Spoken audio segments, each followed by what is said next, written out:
We bringing it here to you live and direct.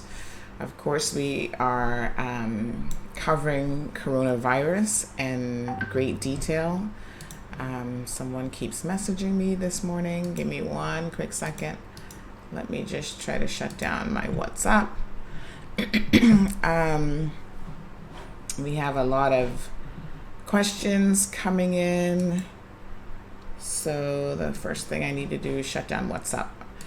All right, so I just want to do a couple things this morning. The first one is last night I received a message from a young lady who watches us on Instagram. And I know it's been a little while that we have now been live streaming on Instagram, but I did want to provide some additional information on how the Instagram live feed works, because I think it is important for people to get a little bit of an idea of what happens in the background. There's a lot of technical stuff that happens here. If you watch the Facebook feed, I think you have a much better idea of some of the things that we're able to do on Facebook, with graphics, and we can show you screens and we can pull in all sorts of content for you. There is a greater difficulty with Instagram in terms of how Instagram is designed. It really has a lot of limitations. So there are things in the back end, and like I said, I don't want to get too technical, but there are things in the back end that allow Facebook live streaming to be really and truly a much easier process than Instagram. So primarily we've been using just the iPhone to stream from Instagram, and it works okay, but I do know, like she said, that sometimes the audio is really not the best, and she was suggesting that perhaps we could actually have a like a mic, and we do use a mic. Actually, we use something called the Samsung G-Track Pro. It's actually a pretty decent heavy-duty mic that streamers and stuff use. We use a Canon ADSL camera for our Facebook feed, but of course Instagram users don't really get the benefit of seeing all of that. So there is one option which we're using this morning for Instagram that allows us to have a little bit more control. At least we can use the same camera and we can use the same mic. So hopefully you guys are getting the benefit of that this morning. It still has additional limitations that unfortunately I can't do anything about. It's just the platform. So, Instagram platform just is designed in a particular way. So having said that, we're going to try this out a couple times and kind of see how this works. We had tried it before, and I think because of the limitations, we had sort of, not really used it again. So we'll try it again and see what happens. I see some of your questions are coming in. It is PC based, so it is a little bit easier for me to actually see your questions on Instagram now and to see who's actually logged in. And of course, all of this stuff requires an investment, aka it costs money. So I do want to always give a big shout out to our corporate sponsors and the people who make this possible. We have a couple sponsors on board. Of course, big shout out to Popeyes and Burger King, because they are sponsors that have been with us for a minute. And also, we have some other corporate sponsors that we have been working with. We're going to be working with Spanglish. So they're a local Spanish and Caribbean cuisine restaurant. And they're going to be doing takeout during these tough times. So I definitely want you guys to support. We support the people that support us, is the bottom line. And we do want you guys to support those companies as well. So you probably noticed that something a little bit different. Today I am sitting down. I normally stand up when I do my live streams, because I find that it just helps with the, with the speaking and whatever. But I'm sitting down today because, can I just tell you, I had a rough night last night. Like, I really didn't get a whole lot of sleep because I do have a 3-year-old, and some nights she doesn't really sleep that well. And unfortunately, last night was one of those nights. So it was rough. And, when they get to like age 2 and they start to sleep a little bit better, you guys know how you're like, oh, thank God, like you can actually sleep through the night. Some people tell me that their babies sleep the entire night from like 3 months or whatever. And I'm like, whoa, that must be so nice. I did not have that luxury. Unfortunately, I have a child that doesn't seem to like to sleep. And so she is always like up late at night. I can't get her to bed before 10:30 if I'm lucky. Most nights it's like 11 o'clock. Like, I can put her in her bed. She's not going to sleep. She's going to be talking and wants to read her books and, all sorts of stuff. So she just does not get sleepy until a little bit later on. And, her schedule's a little disrupted right now because of this coronavirus situation, and obviously because she's out of school. However, she still stays up all day. We try to give her routine with some schoolwork and a little bit of TV time and some other things for her to do. But yeah, it was a rough night. And so I'm actually feeling really, really tired today. So I thought for this morning, I rolled out of bed, got ready for the show, and I was just like, you know what? I'm actually going to sit in my gamer's chair today. The chair is always here. It's just that, like I said, most times I actually stand up when I live stream. So that's why I'm sitting. Let me just do a couple good morning shout outs. We've got Keisha. Good morning, Keisha. Thank you so much for joining in. Remy, good morning. That's my friend, my Filipina friend. Remy, thank you so much for tuning in. Morna, good morning. Blessings as always. Nina is tuned in. Nicola is tuned in as well. Elizabeth, good morning. Duran, hi honey, good morning. How are you? Kara is tuned in. Thank you so much. Krista is here for it. Matthew says, good morning, beautiful lady. Thank you, Matthew. And another Matthew says, morning, Miss Sandy. And let's see who we've got on Instagram. We've got Sheen. Shout out to Sheen, Wendy, Rebecca. The good thing about using this format that we're using this morning for Instagram is I can actually see the names a little bit better of the Instagram names. So we've got Karen and Nico. Is that Tarit? KG Pari. Let me see here. Moya. Sean.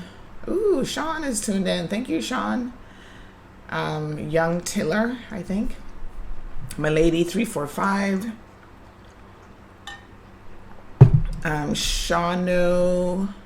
Some of these IG names. Christine, that was an easy one. Miss Shian Thompson, is that how you pronounce your name? Valerie. Island Queen. Pretty Privileged wants to know about the quarantine site, so we're going to talk about that this morning. So stay tuned, Pretty Privileged. Somebody named Tosi Sky looks like they wish to get blocked this morning, which is not a problem. So, the Instagram people, unfortunately, some of you guys just continue to be a pain. And it's unfortunate because there's the vast majority of people who now tune in on Instagram really enjoy tuning in. And they tune in because they want information and they want to be here. And then you just have those few people who continue to want to troll. And, they just waste my time. Like, I'm not insulted by your stupidity. You should be insulted by your stupidity if you had any sense. But what I am insulted by is the fact that you waste people's time, and time is precious. for all of us. People are here for information, and we certainly want to make sure that we're giving it to them as quickly as possible. So what we do is we just make a little note here, because we will block these people from our platform, so that, you know, they don't get to waste my time, and they certainly don't get to see us when we're online even. And I think that's just the best way to keep it. Everyone has a choice. If you don't want to be here, you don't have to be here. It's as simple as that. But if you are here, the least you could do is try to be somewhat respectful to the other people who actually want to be here. And here we go, 2C_sky_red. We can now block you, dear sir. Block this user, thank you. You are now blocked, goodbye. So yeah, I mean, you know, we get that some of you don't have any respect for yourself, but we do ask you to try to respect other people and respect the platform. And when you don't, well, we're just going to block you, so it doesn't really matter. All right. Yes, so Nicola says not to even bother looking at them, that they're not worth the time. I agree, but, you know, they distract other people who are trying to enjoy the show. Okay, so let's get into it. I actually have normally I do not do like a proper format. In terms of what I mean by that is, you know, I just know what I want to discuss, but I don't necessarily have like an outline planned. So last night there was so much information coming in at me that I decided, in fact, that I wanted to have a little bit more structure to the program, so that all of you would know exactly what was happening. Oh yes, Marshall, happy Friday. I forgot today's actually Friday. This week went by so fast. It was like, whoa, Monday, and then boom, here's Friday.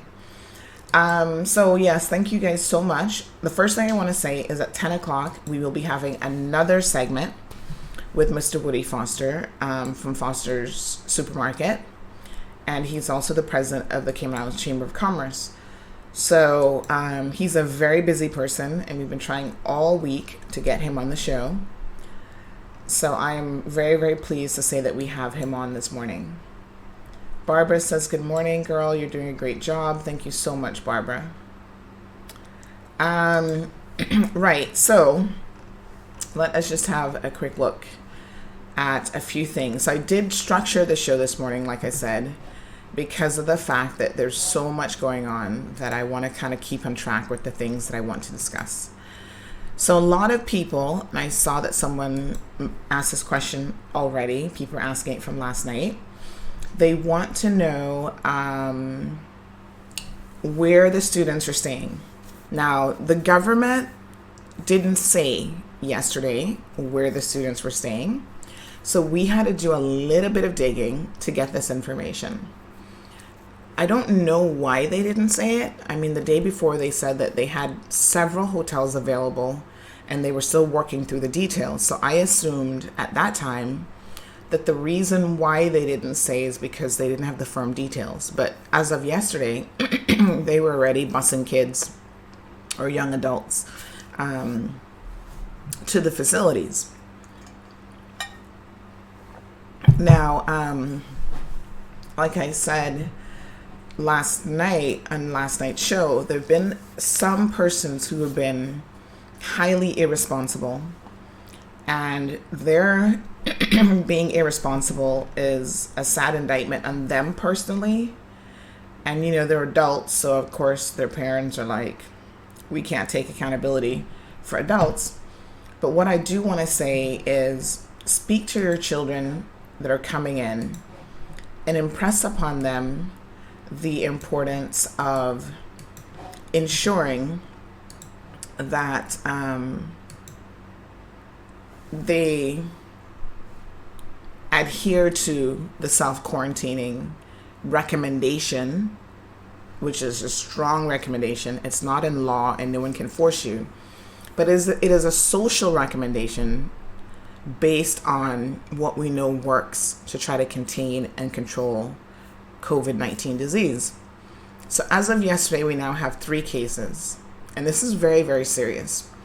Young people, just being young, think that they are immune from everything in life. And they're not immune. You're not immune. You have lower risk associated with this situation. However, lower risk does not mean no risk. Lower risk just means lower risk. So at the end of the day, let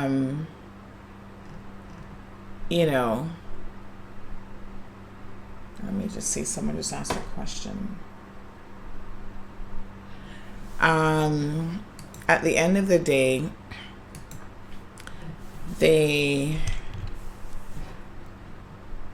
I don't know. We've all been young, I guess, right? I mean, yes, we have. But I think some of us are a little bit more young and dumb, as they say. And I don't mean that in an insult, but just like we know the human brain doesn't actually fully develop until you're like in your mid-20s. And that accounts for some of the decisions that our young people make in terms of their poor choices. That's why they're more likely to get behind the wheel of a car and drink and drive. That's why having more than one young person in a vehicle is actually a recipe for disaster, because they're more easily influenced by their peers, because the portion of their brain that's responsible for making better decisions hasn't fully developed. And it's like a process of them maturing. But when I say maturing, I don't mean like we haven't done a good job raising them to be responsible and whatever. I mean literally their brain, this is scientific research, isn't yet fully capable of processing a lot of what we try to instill in them. So it takes time for the brain to develop to the point where they are able to make better decisions. So when you hear about young people coming off of the plane and they're doing things like going to the liquor store, that's just stupid. You're putting yourself at risk and you're putting other people at risk. There was a 21-year-old coach who died a few days ago from the COVID-19 disease. There was I think someone in their 30s, like 32 or something. So 20% of the US COVID-19 deaths were actually people ages 20 to 64. So we have been focusing on the older population because they do account for that other 80% of deaths. However, 20% is still a significant risk. And when we understand that the COVID-19, sorry, my eyebrow is like itching right there. When we understand that COVID-19 is not the seasonal flu, it's not like the seasonal flu, you have a higher risk of getting it, you have a higher risk of dying from it, and all these other things, this is where now sensibility has to come into play. There should be no reason why, unless you're an alcoholic, and that's not a reason why, that you would be coming off of the plane and going straight to the liquor store. If you're going to be in quarantine for 2 weeks, you're coming back to the island, you live with your parents, even if you don't live with your parents, you needed to have someone who was able to make arrangements for you where you could go straight from the airport to home. So someone needed to go do grocery shopping for you. If you needed a meal cooked, call a friend to have cooked that before you returned to your apartment or your house or whatever. And I know it can be done because we had a friend who was in Miami doing some work on his master's degree. He came back over the past weekend, and, my husband went by his apartment. Another friend went by the apartment to cook a meal for him, make sure that he had food at least for the first couple of days. They stocked up on his groceries. That's what friends and family are for. And you have to be willing to take this quarantine very, very seriously. And so we have seen instances already of people who are not taking it seriously. So that is a sad indictment on these young people. And I hope that they understand that they're being selfish, but they also run the risk themselves of actually getting this and getting severely ill, exposing other people in the community to it, as well as, putting the lives of everyone in danger in this country. And that's just not fair. So they started busing the kids. Now, there were some concerns at the airport that reached me yesterday about how they were deciding who they would bus. And so some people were thinking that it looks like more local kids were automatically being bused. And I know that the government can't force you to go to these hotels, so I was a little bit confused by where the concerns had come from, because if someone has arrangements in their home. So the idea behind the hotel, let me first explain this, is that if you are in a home where you have people who are like, required personnel, so customs, police, border control, whatever, that you shouldn't be going back into that home, because once you go into that home, everyone in that home has to self-quarantine. So what that essentially means is if those people, because of the nature of their jobs, are unable, they're nurses, they're doctors, whatever, if they're unable to self-quarantine, then that doesn't work very well, because you can't have, the way contamination works, you can't have multiple people in a house, one person self-quarantines and nobody else does, because you're in contact with that person. You're touching the same things that they're touching. So because of the close proximity of those individuals, the chances of you getting whatever virus they have is a very high possibility. And we know this to be true because we've all been in a household when someone gets sick, and invariably we're going to get it as well. When my daughter picks up something at her school and she's sick, I'm like, oh God, here we go. Sometimes I get it, sometimes I don't. But the vast majority of times, it's like you're playing Russian roulette. You are more likely to get it than not. That's just how viruses work. When you're in close proximity with those individuals, you pass those viruses back and forth. So the government made it very clear once they said anyone returning, not just students, anyone, a resident coming into the island right now, because we should no longer be taking visitors as of yesterday, which I don't even know why we were taking them as of yesterday, but people now should be outbound and not inbound. So I want to talk about the customs sent out a release yesterday as well.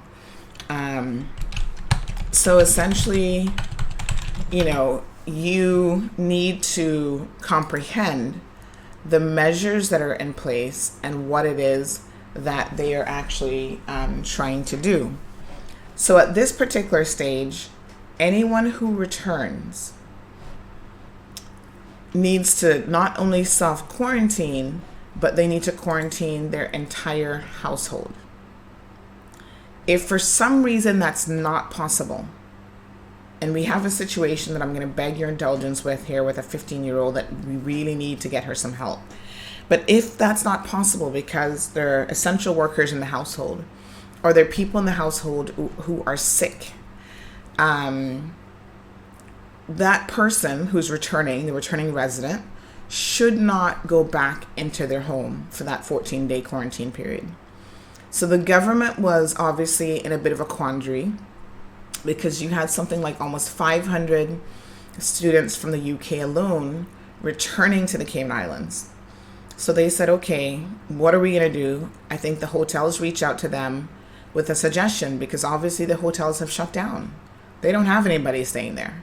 So they have said, listen, as, an olive leaf or whatever, we are willing to allow the government and these returning residents to use their facility for the students as well as other people. So if you're a nurse and maybe you don't want to stay in your home to potentially contaminate other people, you now can stay at the hotel. You can take advantage of that. If you're a fire officer and these police officers, they have to work. They're essential workers. So unfortunately, even during situations like this, essential workers don't have the luxury of saying, well, I'm not going to go into work. I'm going to take time off. So they also have the option of taking advantage of this hotel situation. Government has to pay for the cost of it, but they're only getting it at cost. So the hotels are not making any sort of profit. They're not marking up the rooms. They're not paying $200 a night. They're paying the operational cost, CUC, whatever else is involved in the operational cost. And that's pretty much it. So that's where we're at. They had buses ready to just take them straight from the airport because, again, they don't want to chance people getting in a private vehicle, contaminating that private vehicle, having a family member drive them to the hotel. That breaks the 6-foot social distancing rule because you're in a car. So government has arranged everything. They had people in the full suits yesterday, spraying down the buses, decontaminating the buses from one drop-off to the next. They were stationed off of West Bay Road down by, where Jasmine, the Jasmine Hospice Care. They were in that vicinity. Someone sent us some video footage of that. We put that up because, again, we believe in letting you guys know exactly what's going on in your community. So we know that all of that is happening and all of that has gone down.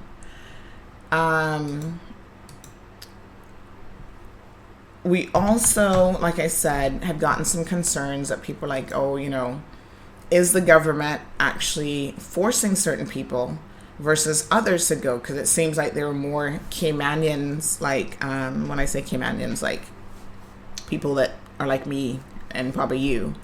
And they felt like some people who were a little bit more in the privileged class were not being put on the buses. The only thing I can say about that, I don't have any proof that that's happening, but it might just be that maybe those individuals, and I hope that this is the case, that their parents and their family can pick them up and they're in a better position to self-quarantine the entire household. So in other words, their parents might have the luxury of being able to work from home and they don't have any issues about going out. They may have already stocked up on a month's worth of groceries. They may have a big enough house where, even within their homes, they can keep that 6-foot social distancing as well as continue to self-quarantine everyone else in the household. So those could be some logical reasons why that's happening. I don't necessarily want to unnecessarily jump to any conclusions about that because we are here to be as supportive as possible of the Cayman Islands government. So when they get things right, we obviously want to say that they've gotten things right. It's not always about picking on the government and trying to make them look bad. We only make them look bad when they make themselves look bad. I mean, that's kind of how this works. But when they're doing it the right way, then, we want to take our hats off to them and say, great, you're doing what you're supposed to be doing. We appreciate that. So there's not much more I can say about that. So people are asking, well, where are they being quarantined? And I don't know why the government didn't say. I mean, listen, Cayman is such an incredibly small place. It can't possibly be a secret. We're all going to know in a minute. I never know why people try to hide stuff on this island. this place is too small. Like the Mall Road is literally always popping with what's happening. So we know that they're at Comfort Suites. Thank you for the owners of Comfort Suites, which actually is Dart. He bought it, I think, last year sometime. We also know that the Westin, I think, is going to be the second location. And I think what they're doing is they're keeping like students at one location, and then at the secondary location would be like the essential workers. So this isn't going to be a hub for partying or anything like that of the sort. This isn't what this is about. You know, these guys just need to buckle down for the 14 days and get your quarantine period over. If you have any flu-like symptoms during that time, you need to contact the flu hotline. So please, please, please keep that in mind, and we'll put up the number here in a minute for the flu hotline. And I want to say kudos off to the HSA and the public health department. I understand from someone who had to utilize the flu hotline yesterday that it is running extremely well. People go there, they're in a very contained area. They're not letting in every Tom, Dick, and Harry. You're in and out, you know, they're testing you, they're checking your stats in terms of the things that they need to decide to check for in order to test for COVID-19 disease. So not everyone gets tested for COVID-19 disease, but I'm going to talk about that methodology here in a minute, because I think one of the concerns that we have is the ability to get test strips, which we should have been ordering in bulk. But there's a couple countries that have done extremely well with containing this situation, Taiwan and South Korea. And one of the ways in which they have done that is they have literally been testing masses of people, like everyone. So I want to talk about that because I think there are a lot of lessons that as we go through this process, we will learn.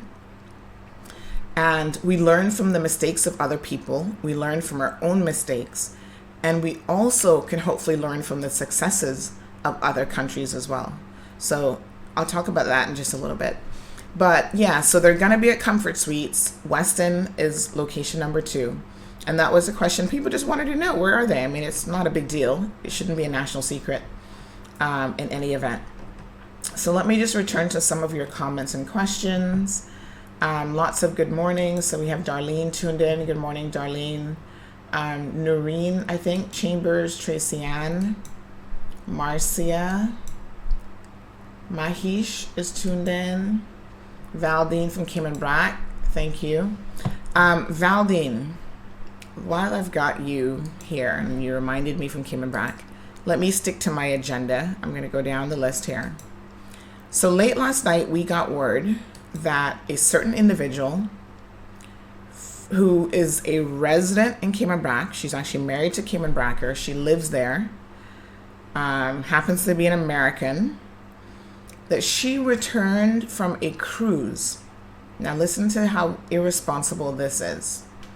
She returned from a cruise that went different place in the Caribbean, came through Miami, because you know most cruises leave out of Miami. So Carnival Cruise Lines, they are the world's biggest cruise facility. They are registered and headquartered in Miami, Florida. And I don't know if you've ever been driven on, I forget what street that is, but you see their big headquarters, big building, Carnival Cruise Line. And all the ships tend to go back into Miami, and then they leave out of Miami, especially for the Caribbean routes and stuff. So this individual actually went on a cruise. And we know that cruise ships are super high risk for a number of reasons, but mostly because it is impossible to exercise that social distancing space of 6 feet. So she returns, goes through Cayman Airways, and was permitted to go right back to the Brac. So the question that someone had for me is, why on earth was that permitted? Wouldn't it have been better? Because again, the Premier has already said that the BRAC is high risk because of their elderly population. If they have the first case in the BRAC, the real concern is there could be, a lot of people getting extremely sick. They could have a lot of severe cases and potentially additional deaths on the BRAC, because the first case we had, the gentleman died. Yes, he had underlying health conditions, as most elderly people do. So most elderly people are diabetic. Most elderly people, have respiratory issues. They may have immune deficiency issues, or all sorts of things that elderly people can have. Heart disease, they may have already had a stroke, all sorts of things. But I don't want to say to you that they're the only people at risk, because they are not. Everyone is at risk for this particular disorder or disease, sorry. So again, why was this woman permitted to return to the BRAC? I don't get it. We're trying to keep people out of the BRAC from getting it. So in my opinion, sort of the most logical thing that should have been done was to merely keep her isolated on Grand Cayman, where we've already now had 3 confirmed cases, for the 14 days at the same hotels if she didn't have any other options of staying anywhere else, and then allowing her to return to Cayman BRAC after those 14 days. The airport is shutting down. Non-residents of the BRAC are not allowed to go into Cayman BRAC. And Cayman BRACers, you need to be very cautious, because you don't yet have a confirmed case of COVID-19. So what we would recommend is those of you as BRACers who love to be up and down and back and forth and all over the place, you need to stay put. So if you're going to be in Grand Cayman, you stay put in Grand Cayman. If you are going to,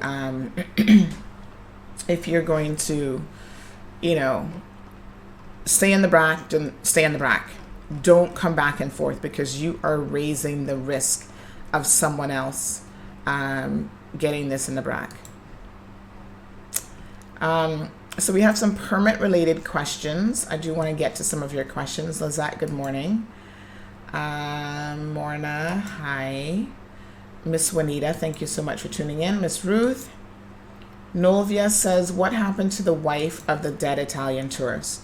Nolvia, this is a fantastic question. We have not been able to ascertain exactly what happened to her. What I'm going to do here now is I'm going to tell you some exclusive information that you're only going to hear here in Cayman Mall Road. Because once again, we do not believe in hiding information from the public. So 2 primary questions that people have had. The first one being what has happened to the wife, and whether or not, or what has happened to the deceased gentleman.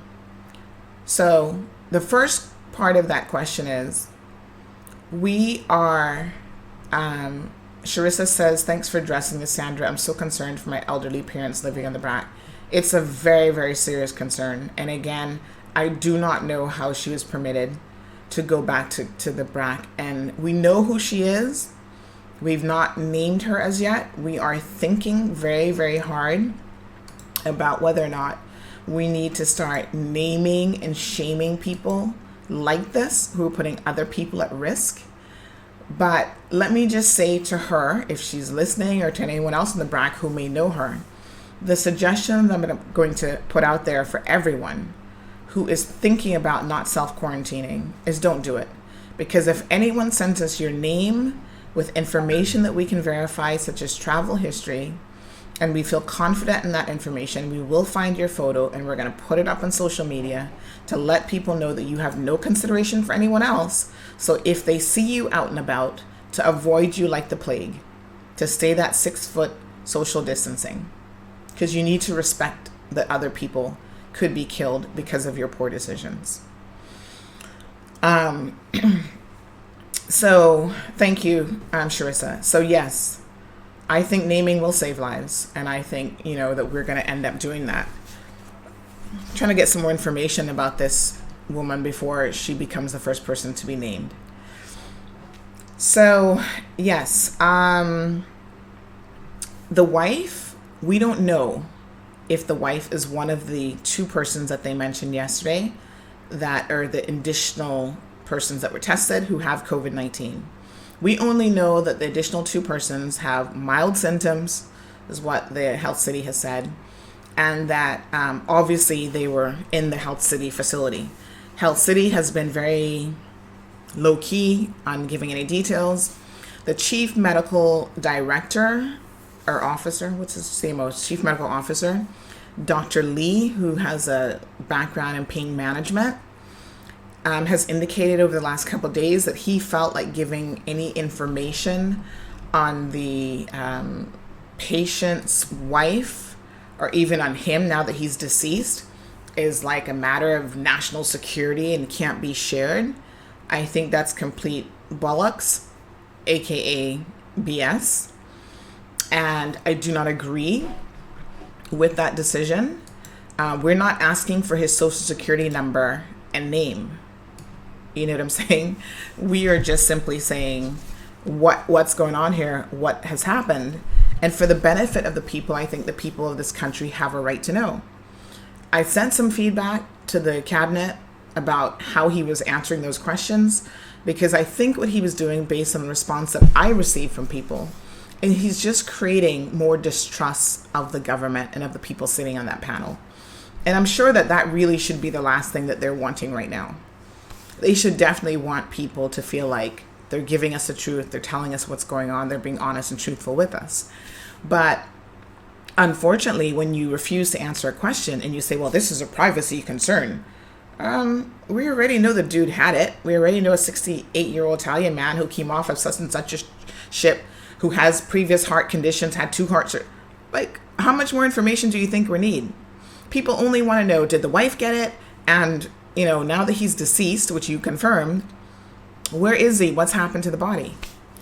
So, everywhere else in the world, this is a matter of public information. But, you know, once again, here in the Cayman Islands, we are always so quick to try to hide stuff. I do not get it. It's one of the things that I find so incredibly perplexing about living on this island.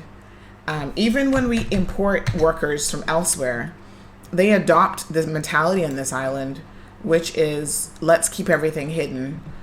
Don't tell anybody, you know, what's going on, sort of thing. So, in any event, we don't know if she has it. I would be personally shocked and surprised if she doesn't have it, to be honest. That's just my personal opinion. I don't have anything to base that off other than the fact that we know how people get it. We know that for a period of almost 2 weeks, they had no idea that this guy was even positive, and they weren't treating him as such. And that's why the cross-contamination happened at their medical facility. And now they have to be shut down for at least a month to try to contain the situation. And that's why the 2 other persons so far that have tested positive at their facility. So I would be surprised, given her age, I'm assuming she's probably on age with her husband, that she also is not one of those persons, of the 2 that are infected. But we can't say with certainty. They did say that the 2 persons don't have any children, and that their partners, which I don't know if this was worded in this particular way to try to throw us off a bit, but they said that their partners have also been tested and isolated for the 14-day period. So, I mean, that could have been her as well. I don't know. But in any event, the other question is, what has happened to the deceased? Is he still in her morgue, just waiting to be transported back to Italy? My sources, who are well placed, have indicated that in fact he has actually been cremated. Now, I wouldn't tell you that if I did not feel confident in my source that they knew the correct answer to that and they knew precisely what had transpired. So my understanding is that he's cremated. I'm assuming that once an opportunity presents itself, that he will be, his remains, the ashes, will be returned to Italy with his wife. Bless her heart, because God knows how long she's going to be staying here for. So that's what I've got on that. So that's the best I can answer. Yvette says, so true, Sandy. They like to hide a lot of stuff. Marcella says, when it comes to coronavirus, there shouldn't be any secrecy. This is a pandemic now, and everyone needs to be aware of what is going on. Noli says, the Cubans. Oh, there's a question about the Cubans. Let's get to that in a second. Olive says, I agree with you. I'm late. I'm just coming on board. I woke up at 5 a.m. Sanitizing the entire house. It's a 3-bedroom house, but I'm not going to depend on no one to keep it sanitized and safe. I'll do it myself, and I do it every morning before work and every evening after work. Thank you for that, Olive. And, make sure that you are washing your hands as you come inside, as you go from like one area to the next. Wash and sanitize, wash and sanitize. Charlene says, in that respect, it's always been the case. My concern is, have they been tested? Are they in quarantine? Okay, so that's the Cuba question. So let's talk about that for a second. Charlene says, I pray he's been cremated for our sake. And yes. And, even just answering the question properly instead of saying, oh, that's none of your business, basically. What the people really wanted to know was, in fact, is he still contagious? Like, once you're deceased and you have it, are you still contagious? Can people still get it from the body? Do the funeral homes need to be extra super cautious? Like, how does this work? And that is the information that people wanted. And, they were simply not getting. And that's unfortunate. Okay, so let's move along. Apple Blossom says, good morning, Sandy. Keep up the good work. You have surpassed all major news source in the Cayman Islands. Apple Blossom, thank you so much. We've got on Instagram, someone wants to know if I have a runny nose. No, I don't have a runny nose. And I'm actually not sick, but I do have, I think if you joined the show, I was saying that I didn't get a whole lot of sleep last night. So the first thing I did this morning was put in eye drops because I do have extremely dry eyes. So I have to use special drops for those, like medicated drops. I put those in this morning because it's always worse when things happen, like lack of sleep. They get irritated and stuff. So that's why that might be impacting my sinuses, but I actually don't have a dry nose. But that's why you see me kind of like dabbing my eyes and stuff, because I do feel that they are a little bit watery. Hernandez03 on Instagram says borders should have been closed a week ago. Renee says underlying conditions ? Renee, I'm not sure what that question fully means. So if you can clarify that, I'm happy to answer it. Diana Clark says good morning. Arnell says good morning. How about expats returning? Are they entitled to use the hotel facility? As far as I know, Arnell, it's any returning resident. The need became very, very obvious because we had so many students coming in at once. But I would think any returning resident that wants to take advantage of that facility should be able to do so between now and Saturday. Because remember, Saturday night at midnight or whatever, the airport is going to be closing. So obviously it's between now and Saturday, right? So over the next couple days.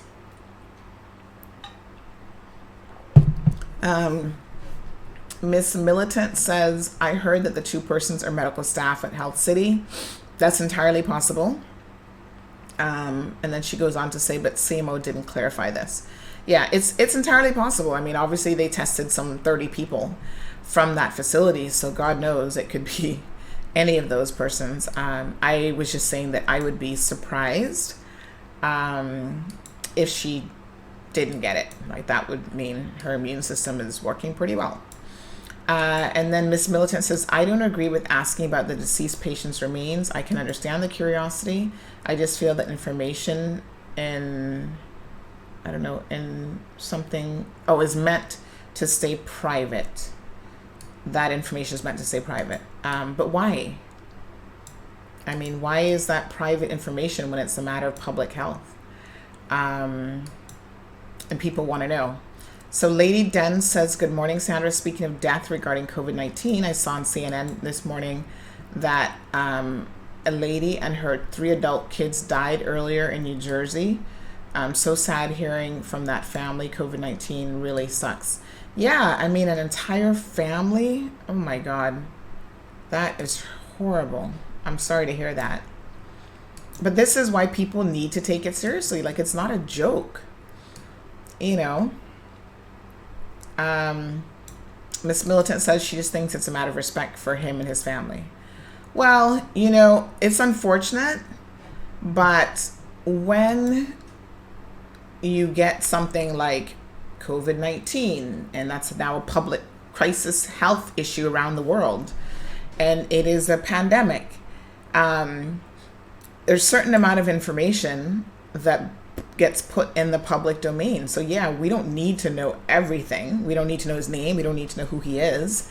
But the rest of it is a matter of public record. And most countries in the world, that's precisely how they treat it, because even in terms of collecting statistical information. Now, here's something that you guys might find interesting. I'm just looking at the age of coronavirus deaths. So this is available online from Worldometer. Age, sex, existing conditions of COVID cases and deaths. And again, they need to know all of this information for public record keeping. 80 plus, the death rate is 21.9%, so almost 22% of those persons will die. The overall death rate is about 15% if you're age 80 and over. If you're between 70 to 79, it's at 8%. 60 to 69, it's at 3.6%, so round that up to 4%. Ages 10 to 19, it's 0.2%. 20 to 29, 0.2%. 30 to 39 is 0.2%, and 40 to 49 is 0.4%. So obviously, it goes up significantly the older you are. So far, between ages 0 to 9, there have been no fatalities, so no younger children have died. And I can tell you that the researchers are puzzled by this because it seems like younger children under the age of 10 have a noticeable immunity towards COVID-19 that they've never really seen with any other viruses. So it's highly unusual. Someone said to me, maybe it has something to do with the fact that they have recently been vaccinated. And who knows, maybe there's something in the vaccination that gives them that added protection, or something, you know, that's giving them that immunity. So they talk about pre-existing conditions. So there's some people who die from this who have no pre-existing conditions at all.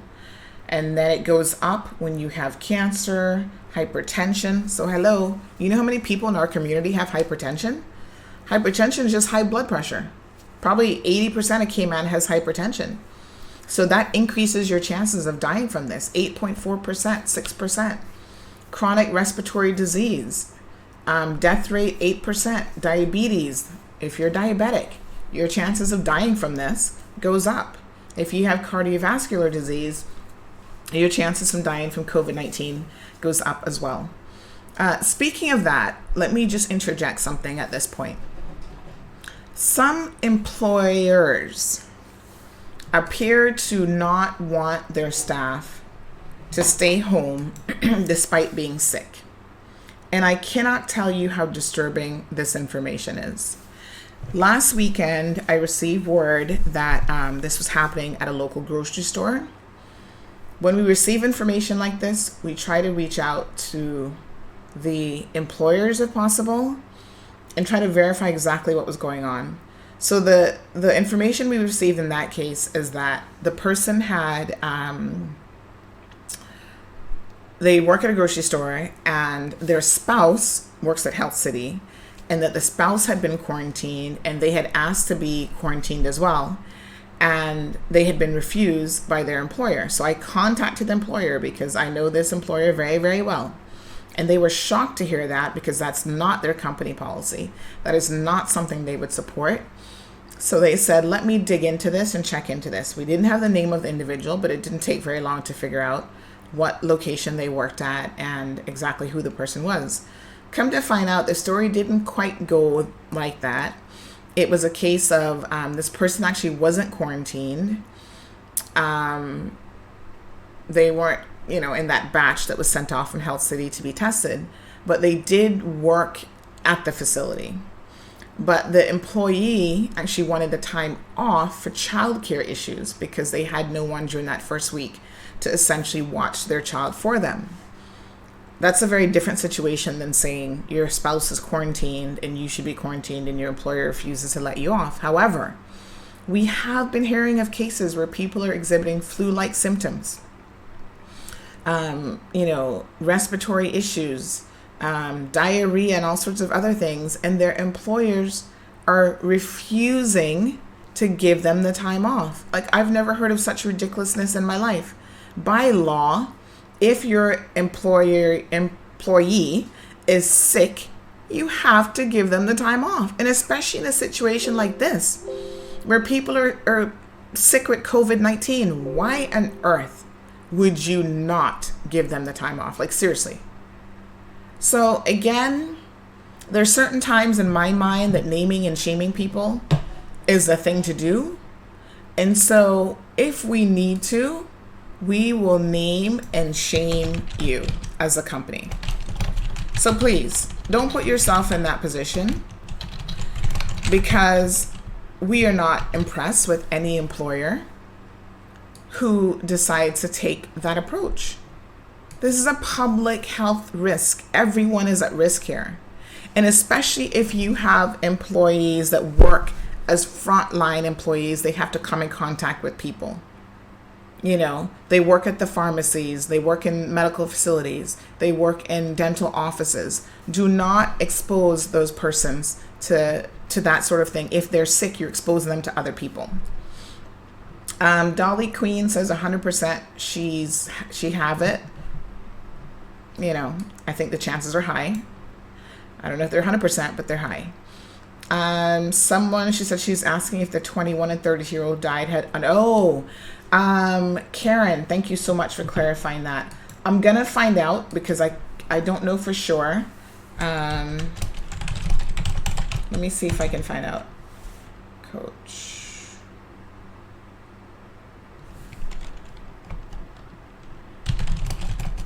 Coronavirus. Let me see if I can find that out. Here we go. A 21-year-old Spanish coach died from coronavirus. He didn't know he had, yes.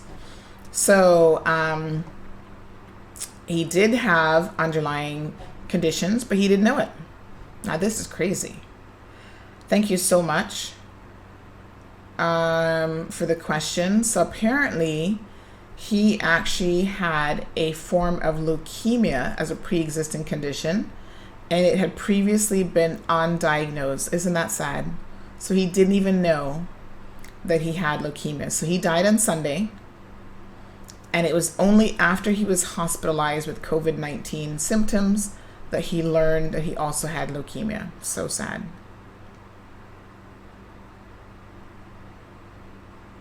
So it goes on to say that although young people appear to have milder or no symptoms, pre-existing conditions like diabetes or asthma seriously complicate recovery from coronavirus. So in his case, he did have a pre-existing condition. Very, very sad. 21 years old. And I'll check on the other guy. I'll try to look that one up for a little bit later on, because I think he was 35 or something.